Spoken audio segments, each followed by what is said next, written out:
Bom dia a todas e todos. Estamos iniciando hoje o terceiro dia do sexto CIMIBA, mesa número 5.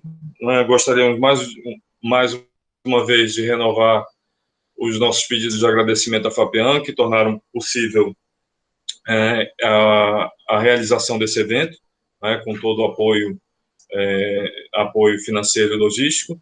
Então, passaremos sem mais delongas a primeira comunicação do dia, que é do Diogo Ramon e da Natácia Oliveira, intitulada Sertão, Cena e Canção, processo criativo cênico com músicas caipiras e sertanejas. Você pode iniciar então, Diogo, por favor? Tudo bem.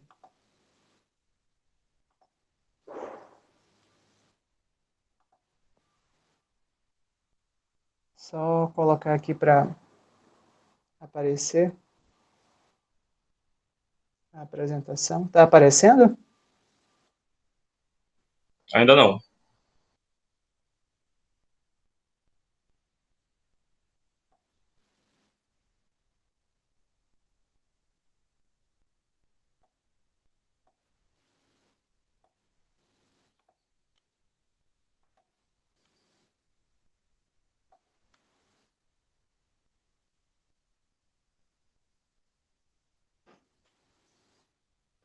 Apareceu? Sim, agora tudo bem. Tudo bem, bom dia a todos e a todas.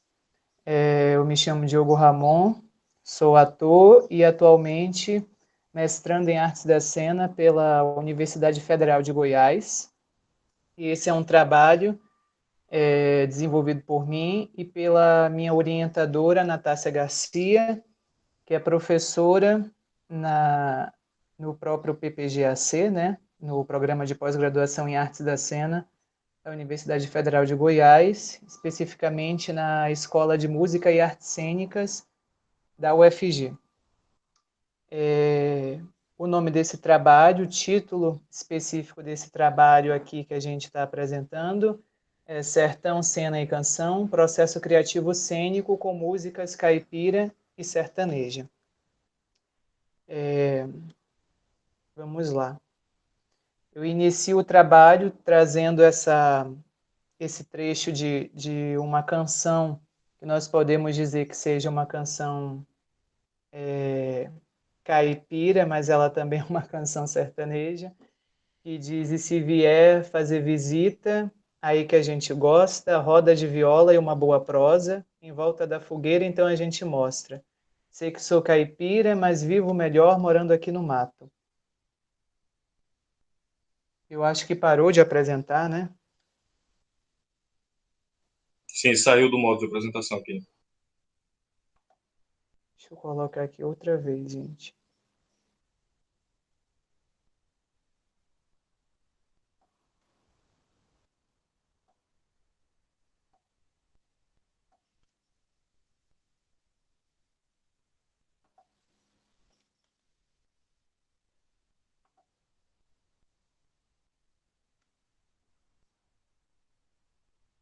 Então, continuando, esse trecho dessa canção como uma introdução mais poética do trabalho e vamos lá iniciar. Esse trabalho especificamente, ele está dentro do projeto que eu venho realizando dentro do programa de pós-graduação como mestrando, que tem por título provisório, a gente não sabe se vai continuar até o final esse mesmo título, que é Sertão, Vida em Cena, em busca de um solo poético, caipira e sertanejo. Esse projeto em específico, ele trabalha nessas perspectivas e nesses lugares específicos que a gente apresenta aí, que é a cena, o sertão, os caipiras e sertanejos e respectivamente, a cultura caipira e sertaneja. Eu acredito que vai ficar caindo, gente. Desculpa. Se não funcionar, eu vou continuar sem a apresentação.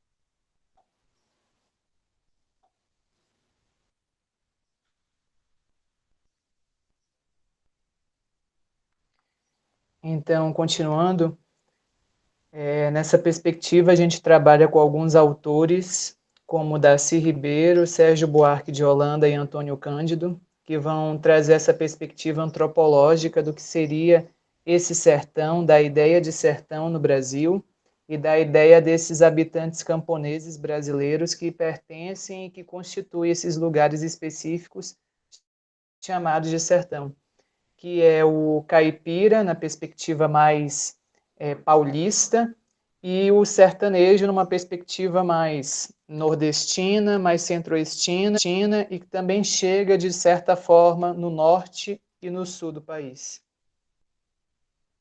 Nessa perspectiva, a gente vai trabalhar especificamente com as manifestações populares e festividades caipiras e sertanejas, as representações na arte dos caipiras e dos sertanejos, e, respectivamente, do sertão e dessa atmosfera de sertão, das manifestações populares e a música, já que não tem como pensar cultura caipira e sertaneja sem falar de música caipira e música sertaneja. E é justamente esse fragmento da pesquisa, essa perspectiva da pesquisa, que a gente trabalha nesse artigo apresentado no seminário. Para isso, a gente parte da ideia de pensar essa música caipira e essa música sertaneja por dois pontos de vista, que são levados em conta autores lá da década de 70 até autores da nossa atualidade. Para isso, a gente fala, primeiramente, de autores como Valdenir Caldas, que tem trabalhos de 77, 87, que ele entende a música caipira e a música sertaneja como não sendo a mesma coisa e até sendo coisas bem diferentes, num sentido de que uma seja positiva e de que outra seja negativa. E com isso também com um certo apoio, mas não com um pensamento tão explícito como o dele, também Rosa Nepomuceno. Para isso, a gente usa uma fala específica do Valdenir Caldas, que ele diz o seguinte: há uma lacuna muito grande entre a música sertaneja e a música caipira. Apesar de a primeira ser utilizada determinados elementos estéticos formais, na segunda, hoje, em nada mais elas se identificam. Enquanto a música sertaneja tem hoje uma função alienante para o seu grande público, distanciando-o da sua realidade concreta, através do uso que a indústria cultural dela faz, a música caipira, bem ou mal, ainda possui a função de evitar a desagregação social do caipira paulista através das manifestações lúdicas, profissionais e religiosas. Caldas, 1977, página 145. E aí, numa outra perspectiva, numa perspectiva mais atual, a gente utiliza e se baseia em autores, se fundamenta em autores como Gustavo Alonso, com obras de 2011, o André Piunti, nas obras de 2015, e a Adriele Almeida, em obras de 2018, que já vem a música caipira e a música sertaneja. Eles se apoiam, eles leem esses autores antigos, que no caso são os primeiros dentro do espaço acadêmico a pesquisar e a falar de música sertaneja e música caipira, e eles lendo esses autores, eles já vêm com outro ponto de vista, um ponto de vista de pensar a música caipira inicialmente e a música sertaneja, não como antagônicas, mas como influenciadoras uma da outra no sentido de estético, filosófico, social, político.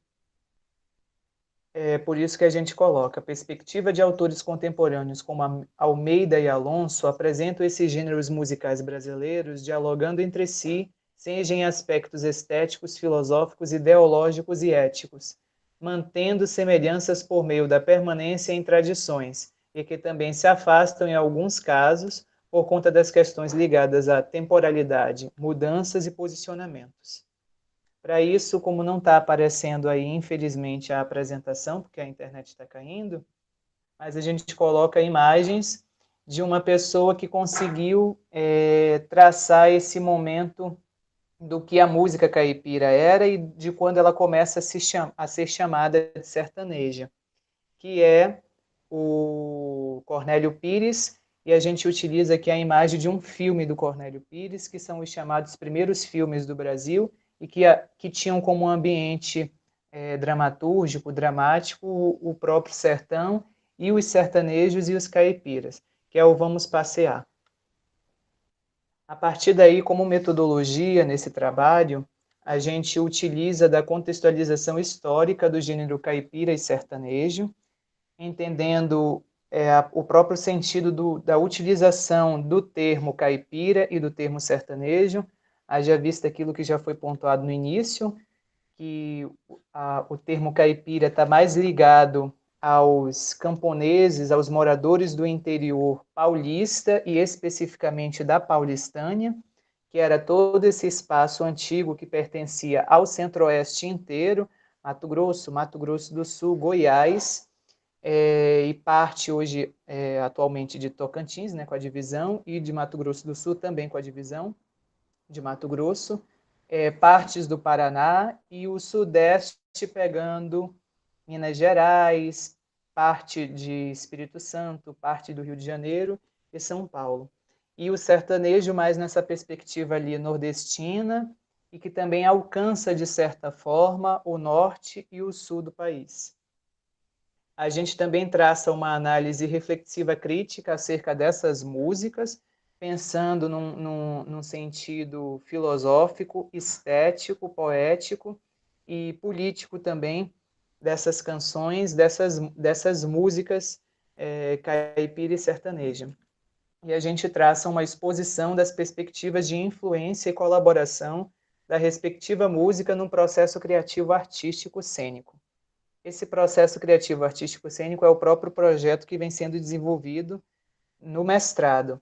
O projeto ele visa vivenciar aspectos da cultura caipira e sertaneja, dialogar com sujeitos que pertencem a essa cultura caipira e sertaneja e, a partir daí, propor algum produto cênico, uma criação cênica. A princípio, seria um espetáculo cênico.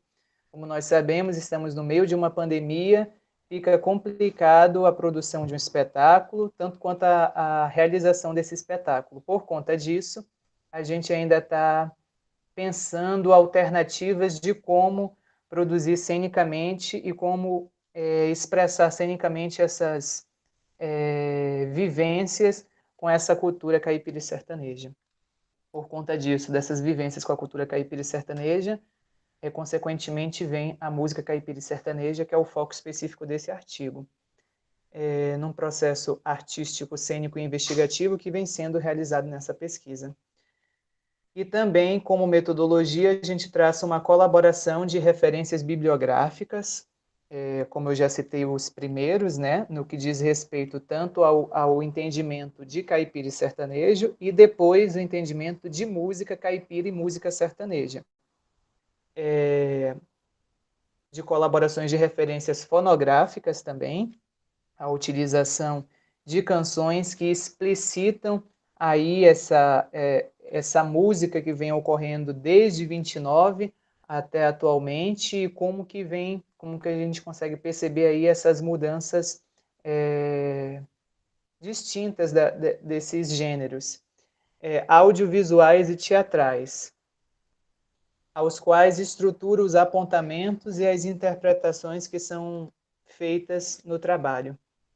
Para isso, a gente utiliza de pensar nessa música caipira como uma manifestação popular, ainda no sentido dessa música numa perspectiva folclórica e de manifestação popular, e trazendo para o contexto da indústria cultural, já com as músicas sertanejas e a perspectiva atual de mercado fonográfico. Como justificativa para a realização desse trabalho, a gente entende que a música integra isso aqui num sentido macro, né? De música e teatro juntos. A gente entende que a música integra a encenação de diversas formas, colabora com a encenação, colabora nas artes cênicas de diversas formas. e com inúmeras dinâmicas, sempre intercruzando caminhos nos processos de criação e de montagem nas artes da cena. E por conta disso, num sentido micro, a gente entende, concluindo, que a música caipira e a música sertaneja podem interferir no conteúdo e na forma da criação estética, né, e poética desse produto cênico que a gente quer criar, delineando numa poética e numa estética as quais podem evidenciar possíveis clichês estilísticos. Aí é o ponto reflexivo crítico da presença da música sertaneja e caipira no trabalho, e também um caráter identitário, como que esses sujeitos que participam da pesquisa se sentem pertencentes e mostram isso como aspectos da própria cultura e da própria identidade deles, com a música caipira e a música sertaneja, bem como pode vir a compor uma reflexão ou refletir uma realidade sócio-histórica e cultural, elementos que compreendemos ser fundamentais no processo criativo cênico, tanto no fazer cênico quanto na própria apreciação e recepção da obra de arte. Isso especificamente na justificativa. Nesse sentido, a gente mostra também trabalhos teatrais que já falaram sobre a música caipira e a música sertaneja, por isso a gente fala sobre a estrombótica história da música caipira, do Sofrendini, e também, já no sentido bem mais atual, o espetáculo musical Bem Sertanejo, que é uma obra do cantor Michel Teló, e que também aborda, não só no sentido dramatúrgico, histórico, de retratar a história da música sertaneja, mas no sentido mais de colaborador, tanto na temática desse produto cênico, como também no próprio conteúdo estético da própria obra cênica.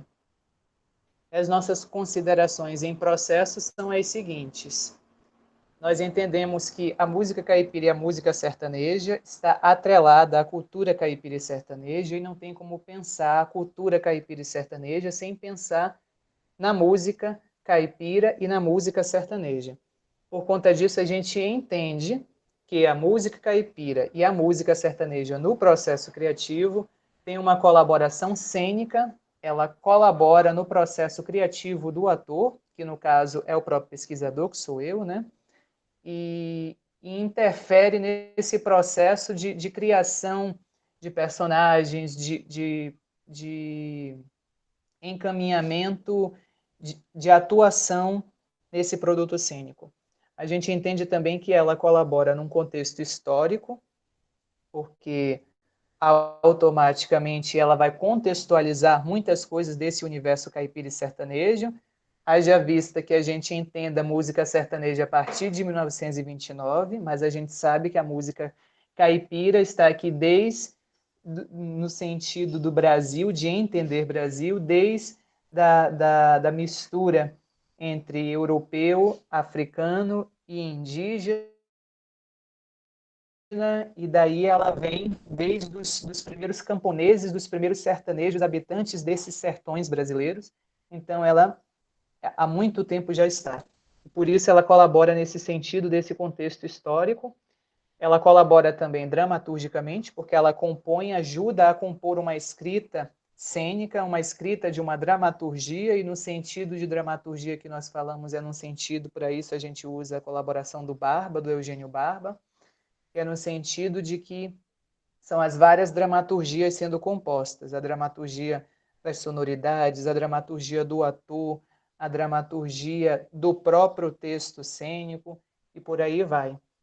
E a colaboração social, antropológica e filosófica, porque a gente entende também que trazer um assunto desse para dentro da universidade, ainda que já exista, mas não tanto, é muito importante no que diz respeito à valorização da cultura popular, ao respeito aos saberes populares e todas essas perspectivas que com essa questão do teatro e das artes da cena podem colaborar bastante.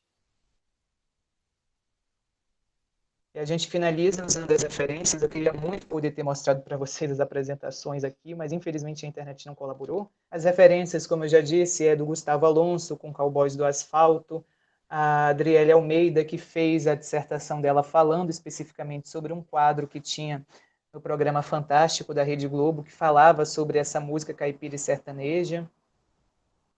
O Eugênio Barba, do teatro, né? O próprio espetáculo Bem Sertanejo, do Michel Teló, o Valdemir Caldas, que é o que fala sobre aquele pensamento mais de que música caipira seria uma música pura e a música sertaneja não seria essa música pura, e nem entendia ela como arte, com o acorde na aurora. O Antônio Cândido, com a perspectiva de entender e de mostrar o caipira paulista.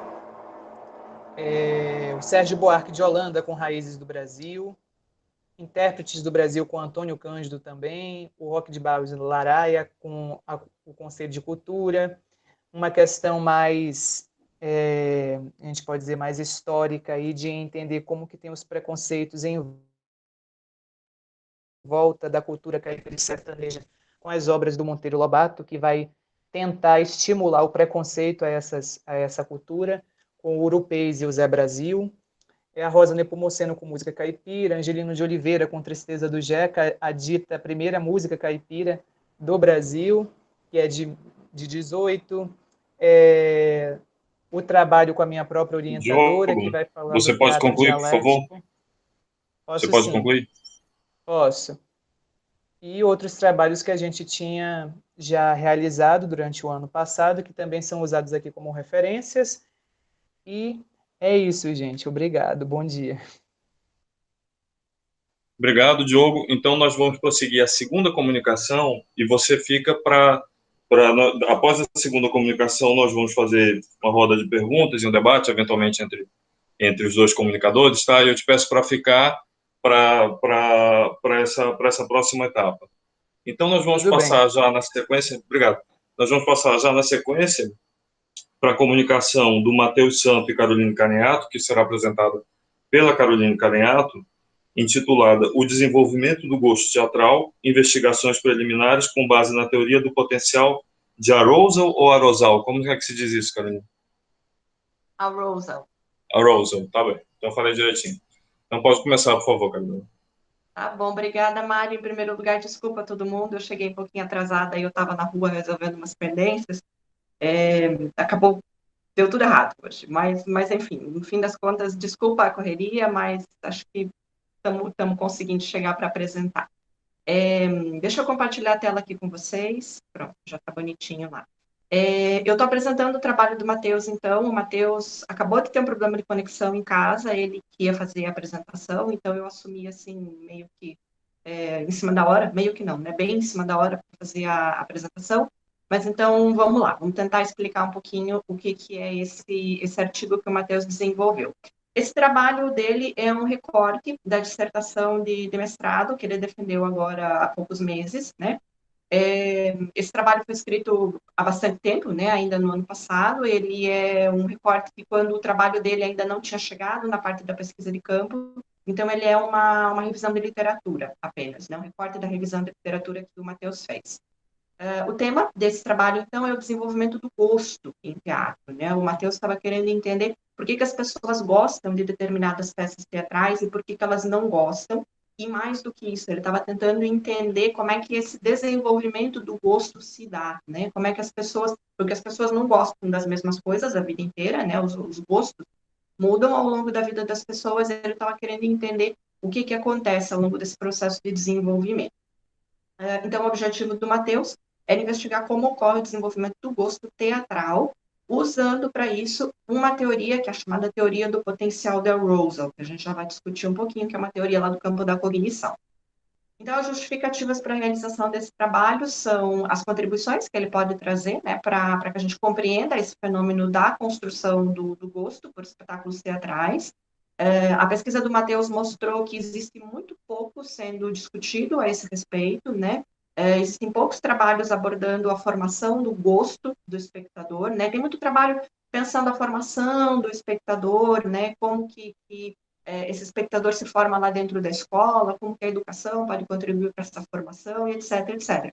Mas poucas pesquisas estão enfocando especificamente essa questão do gosto, como é que se forma o nosso gosto por espetáculos teatrais. Então, o Matheus queria trazer uma contribuição nesse sentido e também colaborar para o fortalecimento das bases científicas, né, para a prática de artistas, professores e pesquisadores dessa área teatral que, bem ou mal, né, estão lidando com formação do espectador, né, estão se relacionando com o público que gosta ou não gosta daquelas coisas que eles fazem enquanto artistas, né, ou que vai gostar ou não gostar daquelas coisas que, por exemplo, um professor propõe dentro de sala de aula e etc. Então, acredito que esse trabalho vai fornecer, né, esse trabalho do Matheus fornece bases científicas para a gente entender um pouco, né, bases científicas para todos esses agentes aí entenderem um pouco o que eles fazem na prática, né, seja enquanto professores ou seja enquanto artistas.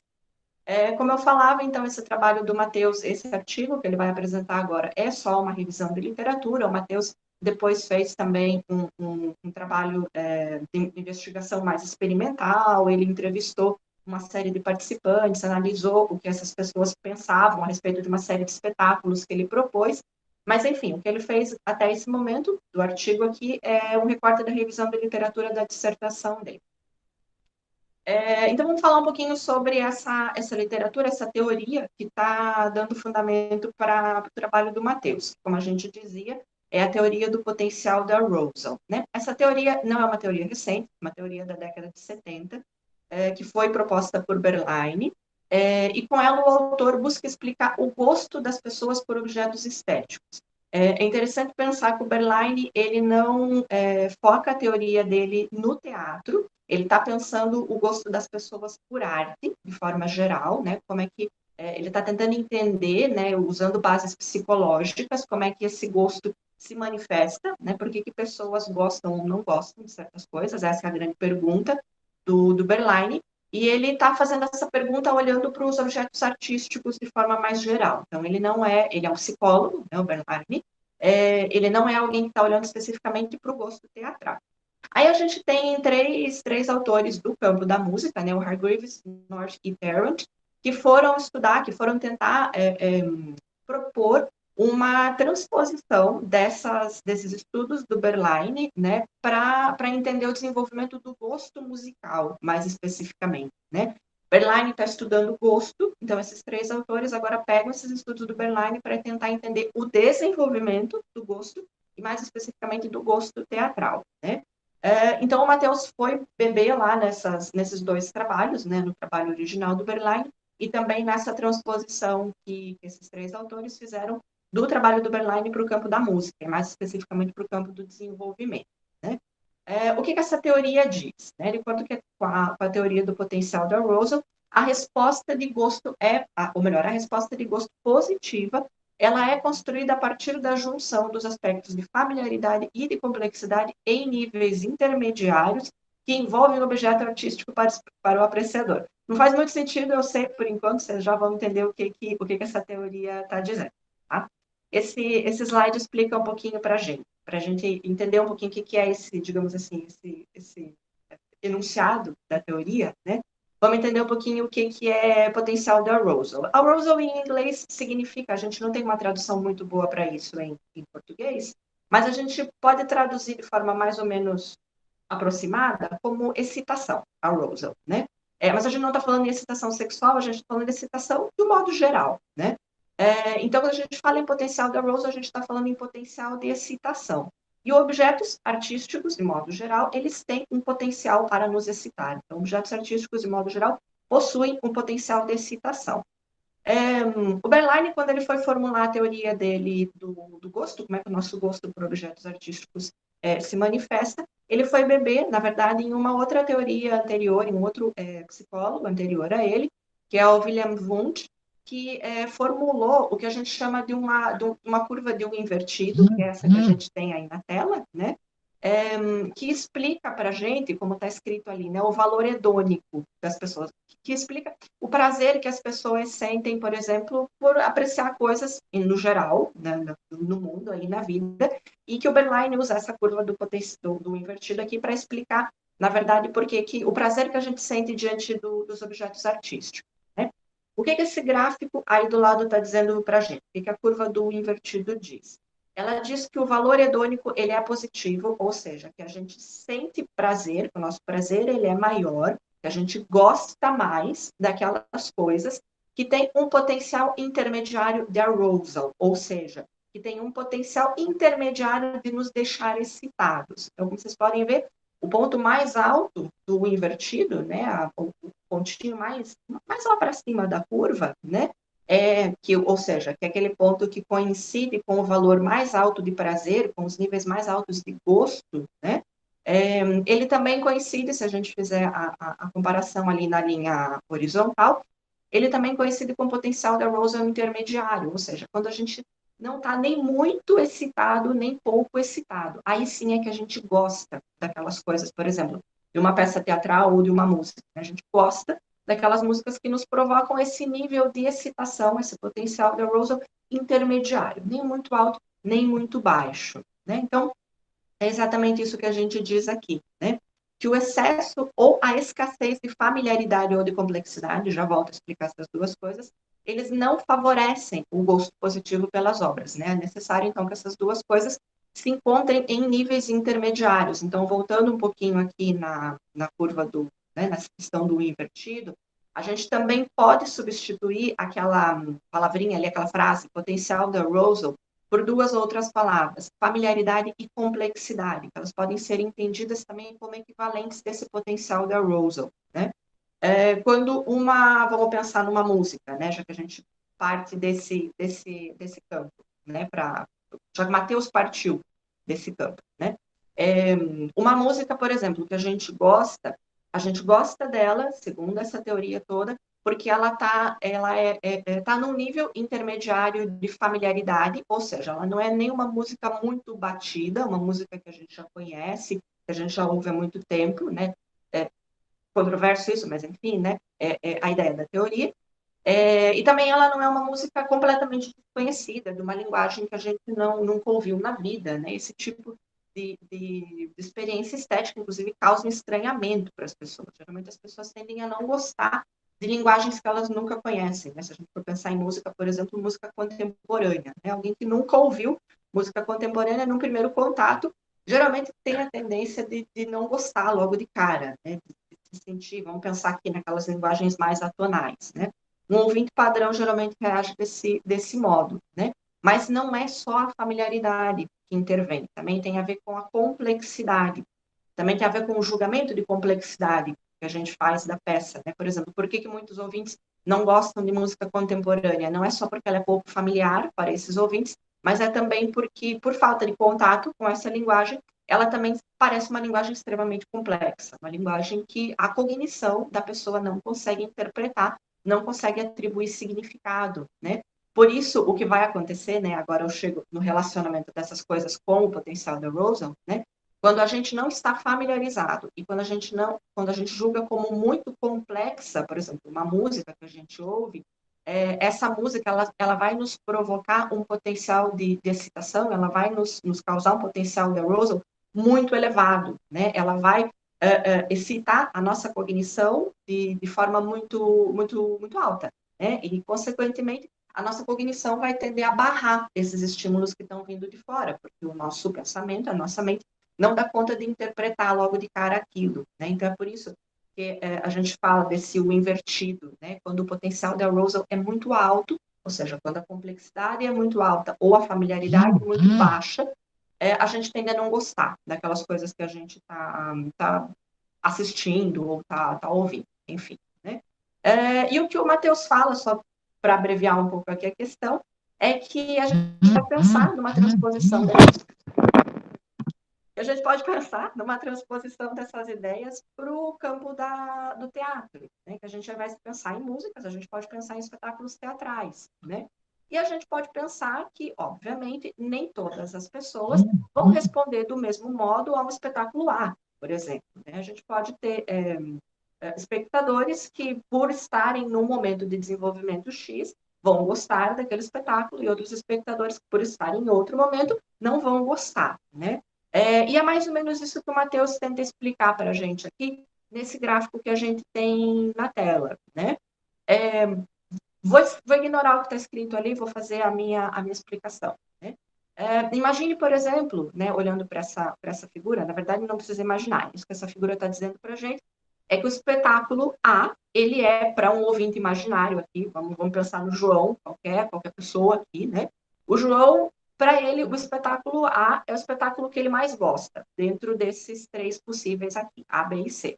E o João gosta desse espetáculo A, vamos supor que o João seja aqui um espectador em nível de desenvolvimento mais inicial, né? Alguém que está começando a ir ao teatro, alguém que está começando a se envolver com essa linguagem artística, consequentemente, alguém que já traz uma carga, uma bagagem muito grande de ter assistido filmes no cinema, de ter assistido talvez muita novela na TV, né? Ele já traz essa bagagem, mas está sendo, digamos assim, introduzido ao mundo teatral. Esse espetáculo A do João aqui, que é o espetáculo que ele mais gosta, ele provavelmente é um espetáculo, né, de acordo com as hipóteses que o Matheus traz aqui, ele provavelmente é um espetáculo que obedece à linguagem naturalista, ou seja, ele é um espetáculo muito próximo, né, em termos teatrais, daquilo que a gente vê no cinema, tradicionalmente, daquilo que a gente vê na novela, né, que é aquele cenário que tenta mimetizar a vida real nossa, que é aquele tipo de interpretação também que tende a ser mais naturalista e etc. Né? Diogo, está me ouvindo aí, se eu estou falando besteira, depois você me corrige. Enfim, isso seria mais ou menos o naturalismo, né? E esse espetáculo A, por que a gente considera ele aqui como, por que a gente acha que ele vai estar no topo do gosto desse espectador em nível mais inicial de desenvolvimento? Porque ele justamente está num campo ali em que a complexidade dele não é muito alta, ou seja, uma linguagem com a qual esse espectador já está acostumado a lidar, né? Não é uma linguagem muito nova, portanto, nada muito complexo para ele entender, ele que ainda não tem muito contato com teatro, mas, ao mesmo tempo, esse espetáculo aqui, vamos dizer que ele esteja no nível intermediário de familiaridade, porque ele nunca foi assistido. Né? À medida que a gente tende a assistir muitas vezes um espetáculo também, o interesse, o gosto por ele se reduz. Né? A gente geralmente tende a gostar de novidades, né? Embora, evidentemente, algum grau de repetição sempre seja aceito, né? A gente pensa nas crianças. Criança gosta muito de ver um filme 20 mil vezes, de ouvir uma música 20 mil vezes, né? Mas é porque a criança também está sempre vendo alguma novidade naquilo, está sempre olhando algo que ainda não tinha visto antes, né? A partir do momento que isso se encerra, geralmente, o nosso gosto tende a cair, né? A gente tende a se desinteressar. E a gente pode pensar, de repente, por exemplo, nesse espetáculo C ali, e um espetáculo, de repente, muito assistido muitas vezes. O espetáculo B também a gente pode pensar, talvez substituindo ali o familiaridade pela questão da complexidade, ele pode ser um espetáculo, de repente, de baixa complexidade, por exemplo, uma peça infantil sendo assistida por um adulto, todo mundo vai tender a não gostar, porque vai achar muito, muito simplório, muito didática a forma como o espetáculo é proposto e etc. Né? Então, só agilizando aqui para eu não passar muito tempo, só encaminhando para as considerações finais. Né? O que o Matheus trazia como hipóteses nesse artigo dele? É que espectadores em fase de desenvolvimento mais inicial, eles podem apresentar um gosto positivo, né, como esse espectador imaginário que a gente acabou de falar, né? Ele pode apresentar um gosto positivo com mais frequência para espetáculos naturalistas, né? Que era isso que a gente está dizendo, né? Para espetáculos que se aproximam um pouco mais daquela linguagem que ele está acostumado a ver no cinema, nas novelas e tal. E é possível que esse espectador, numa fase mais inicial de desenvolvimento, não tenha muito gosto por espetáculos contemporâneos, né? Já espectadores em fase final de desenvolvimento, por exemplo, alguém que já estuda teatro, que frequenta, que faz teatro há mais tempo, né? Alguém que tem contato mais amplo com essa linguagem, pode ser uma pessoa que, de repente, vai apresentar gosto positivo por espetáculos contemporâneos, já o contrário, né? E menos por espetáculos naturalistas, que estão lá no nível de familiaridade talvez muito elevado, numa linguagem que, para alguém, por exemplo, que já está habituado à linguagem contemporânea, né, às complexidades da linguagem contemporânea, de repente, essa linguagem naturalista ela pode ser, né, pouco complexa para essa pessoa. Essa pessoa pode julgar ela ali, talvez, familiar demais também, né? Por isso, pode ser que ela não caia no gosto desse espectador em fase mais final do desenvolvimento. Então, em síntese, essa revisão de literatura que o Matheus fez, ela permitiu aprimorar a compreensão sobre o gosto teatral e entender um pouquinho como ele pode vir a se desenvolver. É lógico que ele está no campo das especulações aqui, né? Nesse momento, o Matheus ainda não tinha os dados que ele coletou posteriormente no mestrado dele, né? Depois a gente pode até conversar um pouquinho mais sobre esses dados. Esse estudo de revisão de literatura, então, fornece bases para uma análise dos dados empíricos, né, que esses dados que o Matheus coletou, na verdade, né, e novos estudos podem ser focados em analisar dados coletados para testar essas hipóteses. Na verdade, a gente já está num ponto em que o Matheus já tem esse novo estudo, digamos assim. O Matheus já coletou esses dados e já sabe dizer, nessa altura do campeonato, se essas hipóteses que ele trouxe aqui podem ser comprovadas ou não. Mas aí, se vocês quiserem saber mais, a gente conversa aqui no bate-papo. Então é isso, muito obrigada pela atenção de vocês. Obrigado, Caroline, obrigado também por se manter estritamente no tempo. Então, agora nós passamos para essa segunda etapa, né, das duas comunicações, que se alguém tiver questões, pode colocar, ou se vocês tiverem questões entre vocês, Caroline e Diogo também, ou contribuições, podem se manifestar. Eu só queria aproveitar a oportunidade. Caroline, vocês chegaram a, a utilizar ou a ver se caberia nessa pesquisa aquela teoria do Pierre Bourdieu da teoria do gosto, que aqui, né, que usam como construção do gosto também, né, não sei se caberia aí também como contribuição, mas enfim, também quem quiser fazer perguntas, coloque pelo chat, e se vocês quiserem uma interlocução entre vocês dois, também podem se manifestar.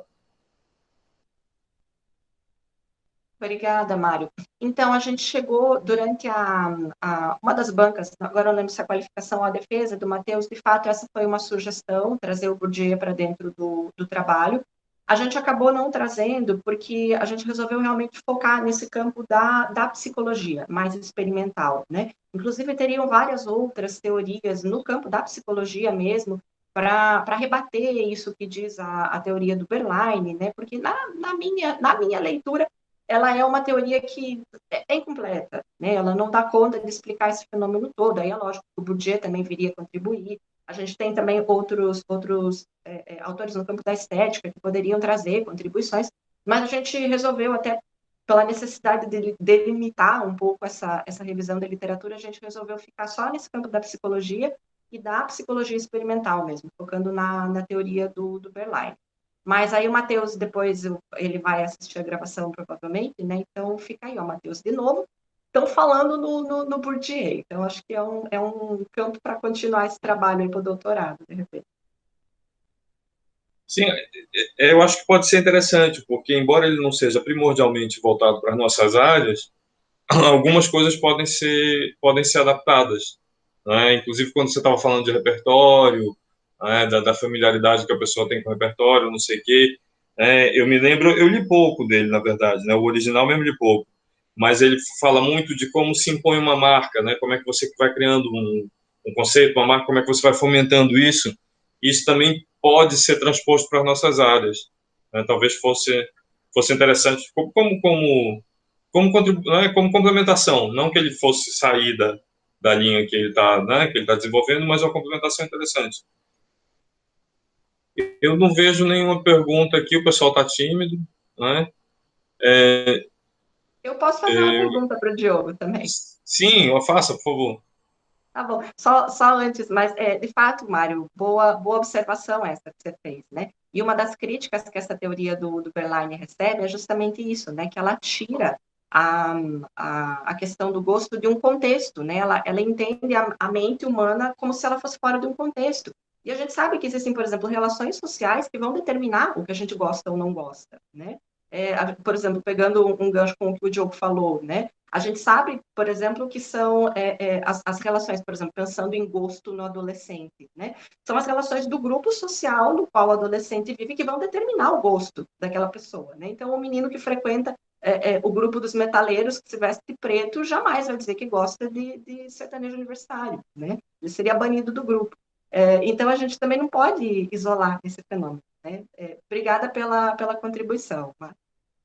A pergunta que eu queria fazer para o Diogo, na verdade, tem a ver com o trabalho, mas é mais uma curiosidade um pouquinho mais geral, né? O Diogo está lá, foi aluno nosso aqui da UEA, né? Eu trabalhei com o Diogo, Parabéns pelo trabalho, Diogo, eu estava ouvindo aqui entre uma correria e outra, estava acompanhando o teu trabalho.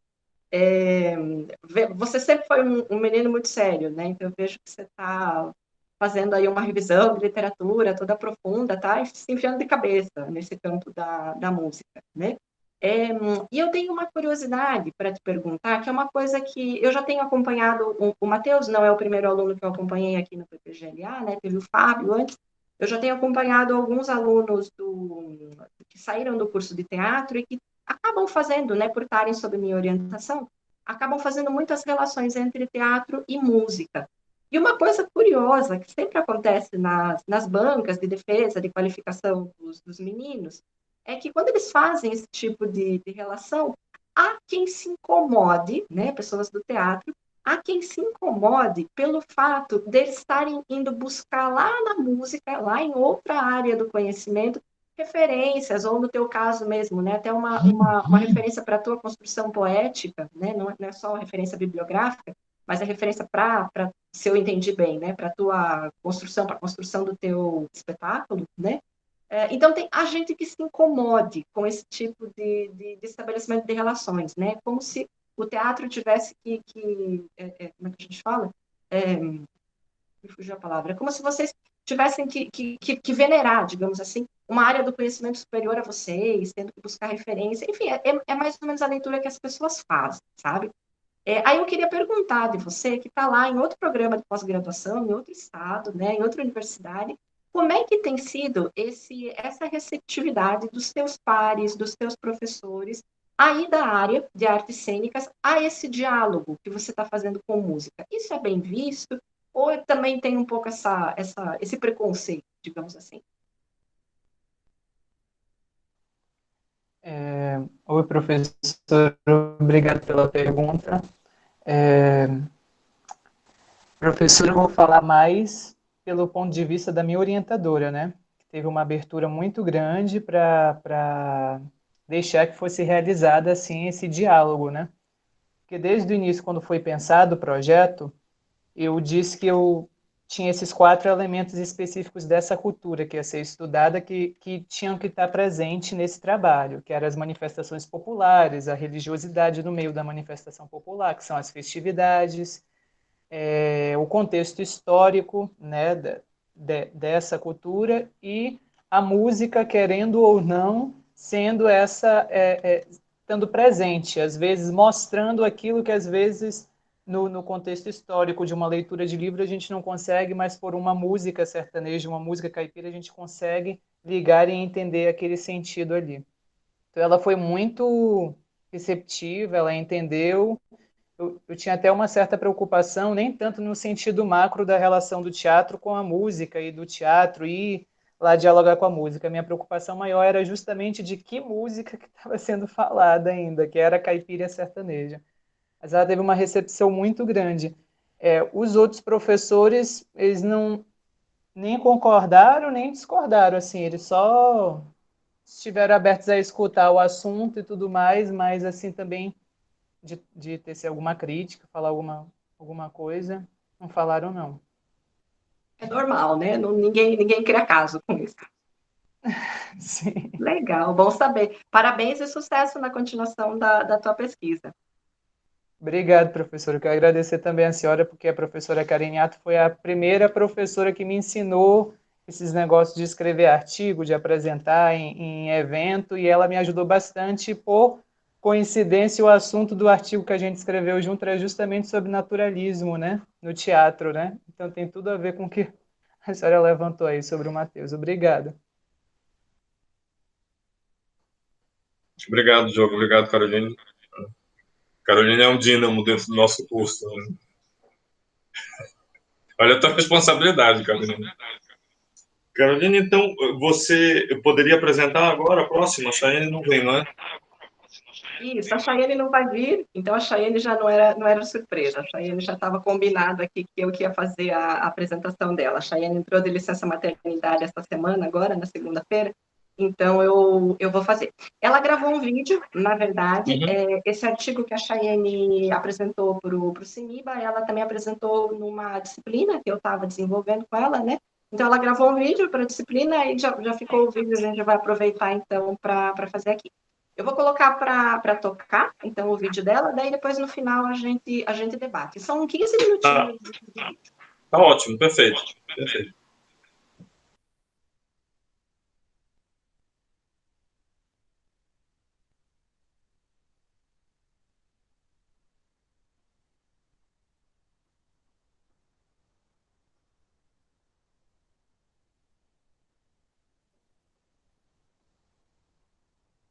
Aline Pires, mestranda do PPGLA-UEA e orientanda da professora doutora Caroline Carinhato.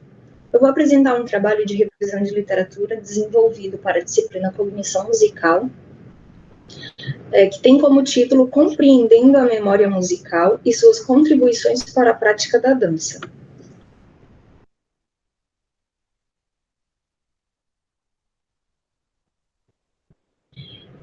Certo que se pode dizer que existe alguma relação entre música e dança. A princípio, a gente precisa estabelecer isso, inclusive porque o senso comum apresenta a ideia de que a dança depende da música, porque há um conceito generalizado e enraizado na sociedade a respeito da dança que a define como um conjunto de movimentos ritmados, organizados em forma de coreografia.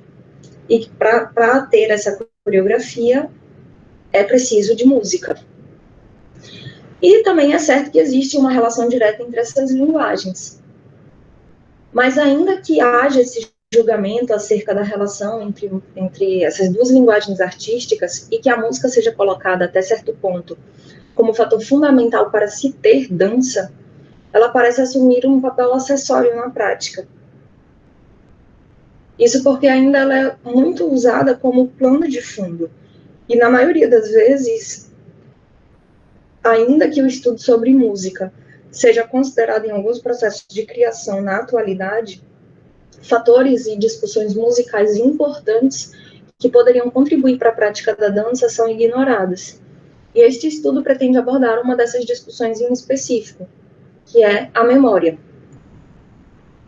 Para isso, a gente busca entender, responder às questões. De que forma a memória musical e a compreensão sobre ela poderiam influenciar a prática da dança? Que paralelos poderiam ser estabelecidos entre a memorização em música e a memorização em dança? Mas, antes, por que tentar estabelecer uma relação entre memória musical e a prática da dança? Primeiro, o assunto é relativamente recente e complexo, principalmente quando a gente pensa no campo artístico da dança. E apesar de na música se ter mais estudos, ainda assim também é recente e, enfim, nós precisamos de mais estudos. Além disso, há uma relação direta entre música e dança que permite buscar nos estudos de cognição musical respostas aos questionamentos aqui abordados, relacionados ao conhecimento de dança. Essa pesquisa ela teve como objetivo investigar de que forma a memória musical e sua compreensão podem influenciar a prática da dança, partindo da identificação de aspectos comuns entre a memorização das linguagens artísticas destacadas. Dessa forma, serão abordados na sequência as relações da música com a prática da dança. Em seguida, vamos explorar estudos da área de cognição sobre a memória musical, apresentando as possíveis contribuições destes para o entendimento da memorização em dança. Em nosso primeiro tópico, música e dança caminham juntas, buscamos estabelecer a relação entre essas duas linguagens artísticas. É esperado que se pense que, de fato, a dança ela sempre está acompanhada da música, mas raramente se pensa no contrário. No entanto, Cohen nos mostra com seu estudo que a música não está sozinha e pode sim atuar com a dança e outras linguagens artísticas para além de ser fundo musical.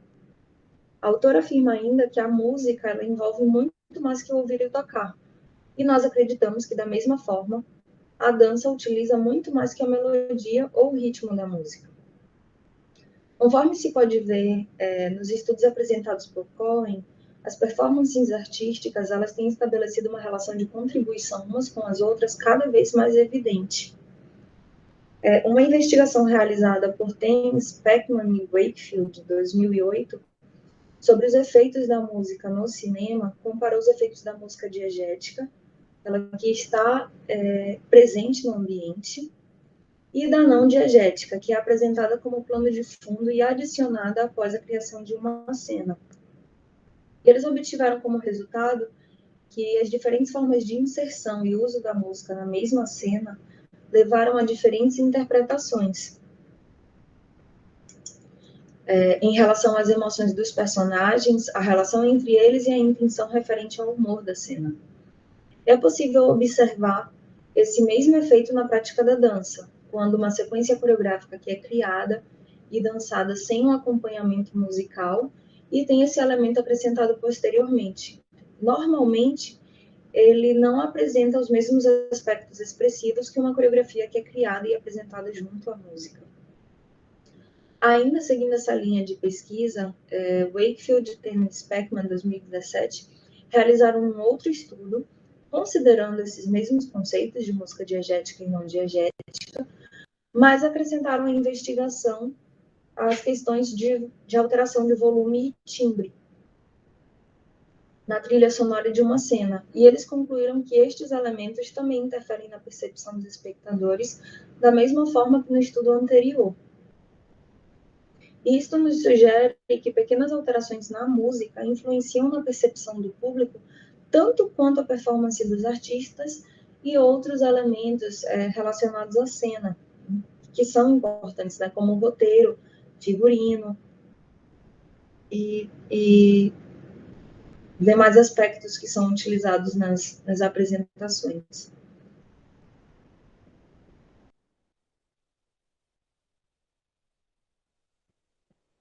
Ainda, uma outra pesquisa realizada por esses autores aborda um experimento perceptivo que buscou investigar os mapeamentos estruturais e expressivos entre música e dança através da análise estrutural da coreografia de George Balanchine, criada a partir do minueto no divertimento número 15 de Mozart. O experimento se deu em 3 etapas.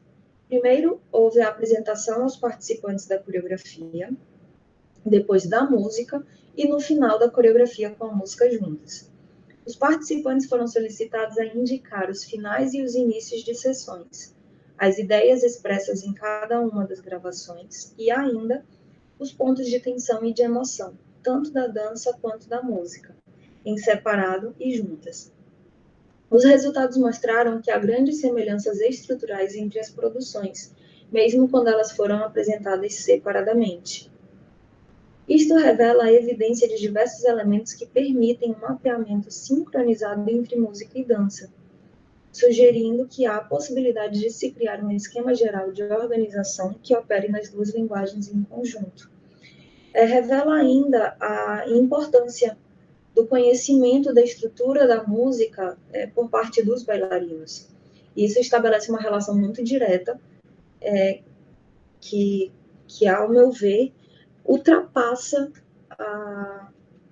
a ideia que a gente tem quando pensa na relação música e dança, de modo geral, em que a música serve como plano de fundo para a dança, né?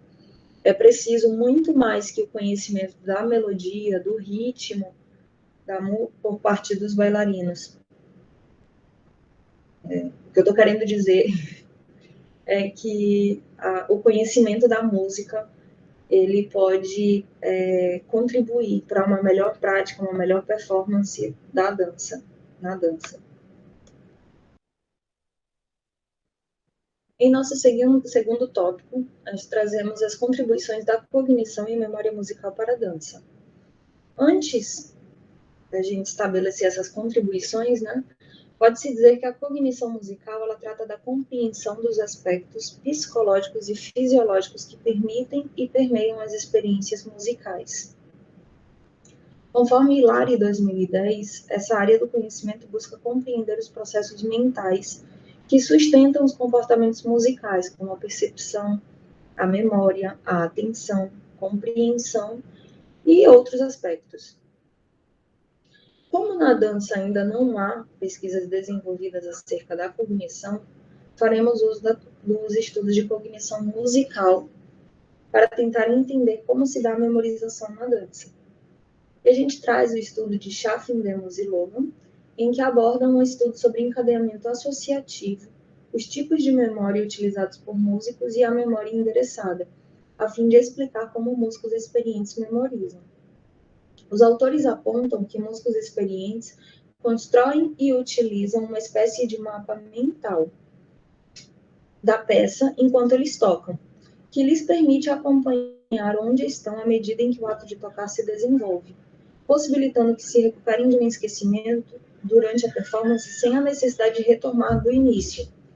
Essa se trata da memória endereçada. Por outro lado, músicos menos experientes, que aprendem por meio da memória espontânea, fazendo uso de cadeias associativas, não conseguem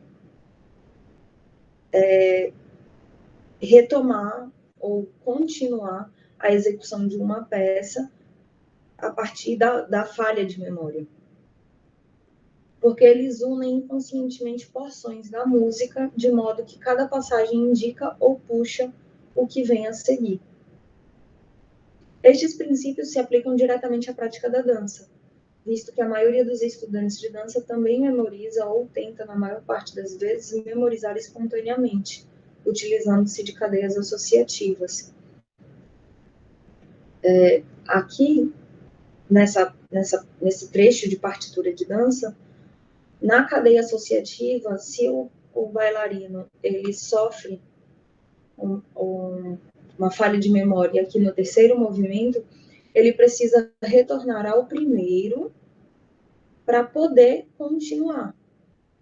Já a partir da memória endereçada, se ele sofre a falha de memória no terceiro movimento, ele é capaz de ir para o seguinte e continuar a execução da sequência sem a necessidade de retornar ao primeiro.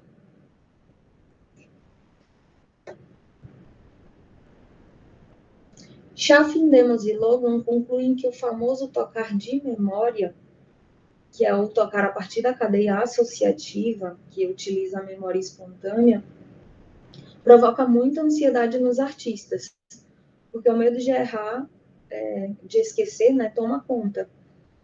E da mesma forma acontece na dança. Mas, apesar disso, os músicos não desenvolveram ainda uma compreensão sistemática dos problemas envolvidos, e mesmo que alguns músicos saibam bastante sobre estratégias de memorização, esse conhecimento parece ser indisponível para a maioria, que a memorização é vista como um processo individual e misterioso, cabendo a cada pessoa encontrar seu método. O mesmo acontece na dança.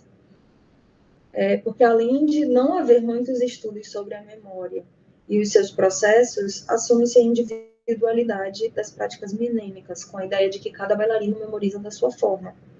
E isso dificulta a investigação sobre novos métodos e compartilhamento de estratégias que possam contribuir com a prática da dança, sendo mantidos os processos de repetição e memorização por cadeias associativas, que, assim como acontece com músicos, geram ansiedade nos bailarinos.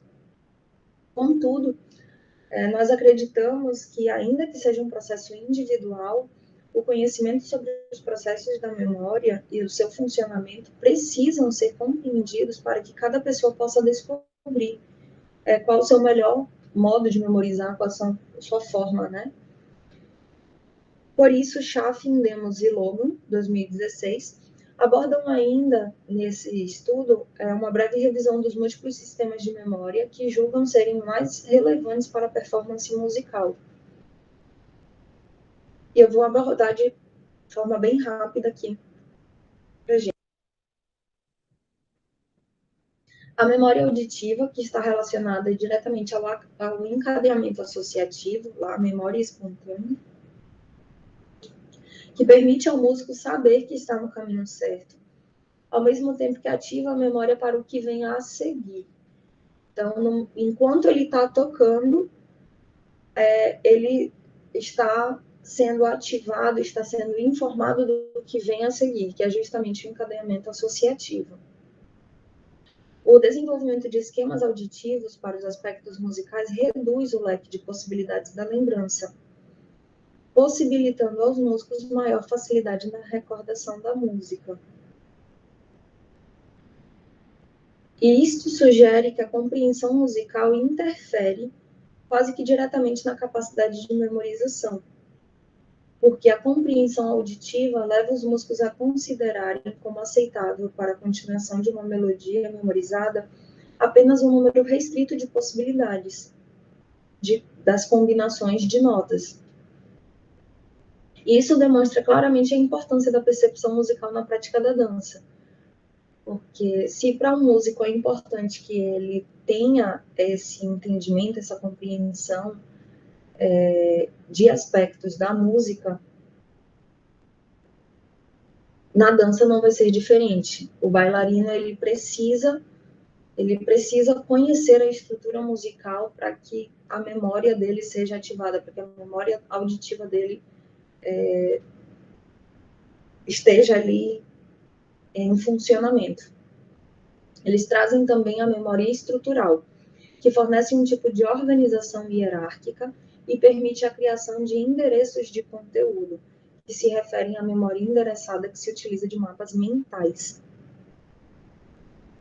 Dessa forma, é possível dizer que a dança também se utiliza da memória estrutural, visto que é possível memorizar uma sequência coreográfica a partir da estruturação de um mapa coreográfico mental, fazendo uso da análise do movimento e da estruturação do movimento ligado ao que vem antes e depois, proporcionando maior facilidade de memorização e recuperação da lembrança. Eles abordam ainda a memória emocional e afirmam que é possível ver a contribuição da emoção para a memória e sua recuperação durante a performance nos casos em que o músico, em estudos laborais, é solicitado a tocar sem expressão. Acreditamos que na dança a memória emocional também auxilia o bailarino na recuperação da lembrança, através da relação entre as cadeias associativas e a memória endereçada, considerando que essa memória permite ao bailarino estruturar tanto música quanto dança, em etapas evolutivas e marcar pontos de referência, formando um mapa mental a partir das emoções recuperadas. Por fim, eles abordam as memórias visual e linguística, que eu coloquei juntas, né? Porque elas parecem estar muito ligadas à memória endereçada, pois permitem ensaios mentais a partir da memória de trabalho e das imagens mentais, que atuam como uma representação da informação e possibilitam ao músico se encontrar facilmente sem que seja necessário rever toda a peça. Na dança, parece acontecer de forma semelhante. Da mesma forma que os músicos visualizam em suas mentes as partituras musicais, a fim de recordar um trecho específico ou mesmo toda a peça musical, bailarinos com boa capacidade mnemônica, eles conseguem visualizar e executar a sequência coreográfica mentalmente, para recordarem partes que desejam retomar. Lembrando lá da partitura coreográfica, o bailarino que tem essa capacidade, ele consegue ver a sequência coreográfica na mente e não tem a necessidade de, quando apresenta uma falha de memória ou que deseja lembrar da coreografia a partir de um ponto, ele não precisa retomar do início para saber qual o movimento que vem a seguir. Como acontece nas cadeias associativas, que eu preciso saber o que vem antes para lembrar o que vem depois. E quanto à memória linguística, na prática da dança está muito ligada à nomenclatura dos movimentos, principalmente quando se trata do ensino de balé clássico, em que se tem o francês como idioma e nem sempre é possível traduzir o nome de um movimento fazendo associação à sua forma ou à execução. Por isso, esse tipo de memória se faz indispensável na prática do balé, principalmente porque a memorização linguística permite o uso de imagens mentais para recuperar uma lembrança a partir da linguagem.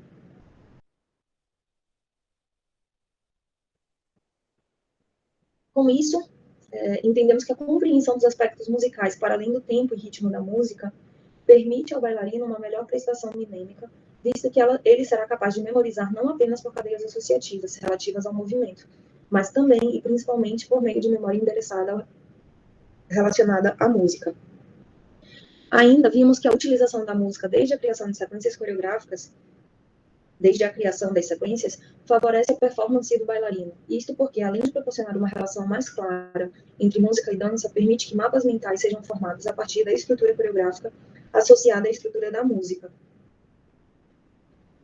E quando observamos mais de perto alguns dos tipos de memória e suas atuações no campo da música, também podemos perceber uma proximidade destes com a prática e a memorização da dança, uma vez que a dança é frequentemente executada com música, e a associação dos processos desenvolvidos nas duas linguagens favorece uma melhor prestação milênica, bem como um aperfeiçoamento da performance do bailarino. Concluímos, portanto, que os estudos de cognição musical podem contribuir com o desenvolvimento de pesquisas na área da dança, visto que, para esta linguagem artística, apresentamos então nossas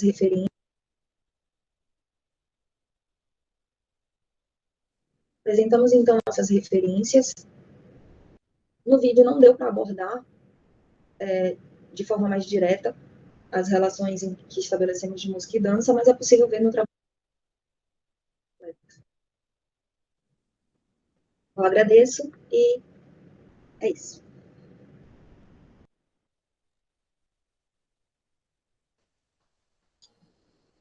Obrigado, Caroline, pela apresentação do vídeo da Chayenne. Você quer fazer alguns comentários, Caroline, sobre o vídeo, sobre o conteúdo? Não, eu acredito que não. Só se alguém quiser perguntar alguma coisa, debater alguma coisa, a gente conversa. Não, eu não tenho debate, eu tenho só uma observação que é interna agora, não é do vídeo, né? Que eu acho que há pouca interação na ESAT entre dança e música. E todas as tentativas que eu tive de fazer alguma coisa acabaram não se concretizando, né? Por uma série de falhas de organização mesmo, né? Eu queria fazer um projeto de música contemporânea com o pessoal da dança, aí a Carmen ia fazer, aí depois era o Francisco, aí depois era uma assistente da Carmen, e aí depois não aconteceu nada. A gente não tem É pena, né? Porque são duas artes irmãs mesmo, e que a gente podia aprender muito uns com os outros, mas não temos muita essa interação.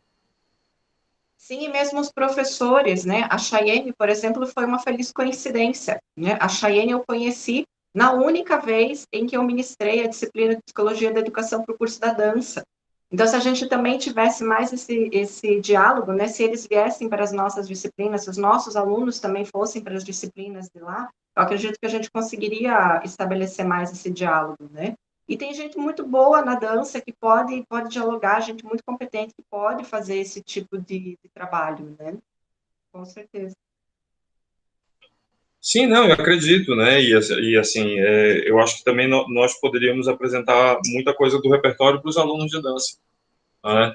Sobretudo o repertório mais contemporâneo, o repertório brasileiro, né? A minha ideia era essa, era fazer um programa com música contemporânea brasileira para cravo e com o pessoal da dança, né? E aí teve umas tratativas e não sei o que, e depois, com 3 pessoas distintas, o negócio não andou, né? Quem sabe mais para frente. Bem, então, se ninguém tem mais nenhuma consideração e não há perguntas, a última comunicação, as pessoas não vieram, que era o Darwin Valdez e o Otávio Rios. Então, eu penso que nós podemos encerrar a mesa e nos reencontramos à tarde. Tá certo? Obrigado, então, a todos. Mais uma vez, agradecimentos à FAPEAM por ter tornado o congresso possível. E nos vemos, então, hoje às 3 da tarde. É isso, né, Carolina? Às 3 que começa a outra sessão da iconografia. Isso, às 3 horas a gente tem a mesa de iconografia e às 18 também a webconferência, que também é sobre iconografia. Então, hoje o dia é para relacionar música com artes visuais. Ótimo, perfeito. Então, eu estou lá antes porque eu vou moderar também. Então, até muito breve. Bom almoço a todas e todos e até já, então, pessoal. Até, tchau, tchau.